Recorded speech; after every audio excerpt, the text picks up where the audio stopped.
Okay, so are they still entitled to get that money, or should we ring-fence Pakistan but not give it to Bongo Bongo land? Well, the question you have to ask, and I think the question a lot of people in this country are asking, is at a time in which we are essentially as an economy in one of the worst situations of any economies in the world, why this government insists on ring-fencing the foreign aid budget and increasing it over this time.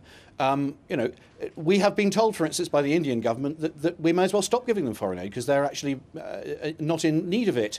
And we just have to have this debate in this country. I'm not saying that foreign aid is not spent worthily. As you know, the government is looking at that as a result of what India had to say. I used as a particular example Pakistan. I'm asking whether you, as a UKIP representative, feel that Pakistan should still receive that aid or whether actually they shouldn't.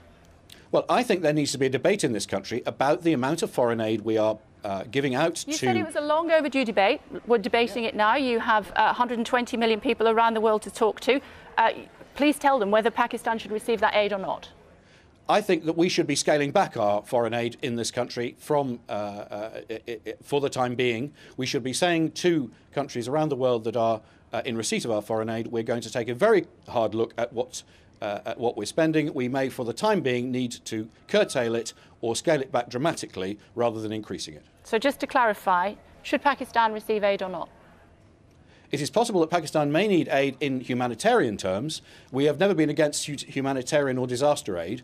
We just think that a lot of the foreign aid budget that is being so assiduously guarded by this government is misspent. OK, and as far as, just to clarify, Bongo Bongo land, we will not hear a UKIP representative using that derogatory term again?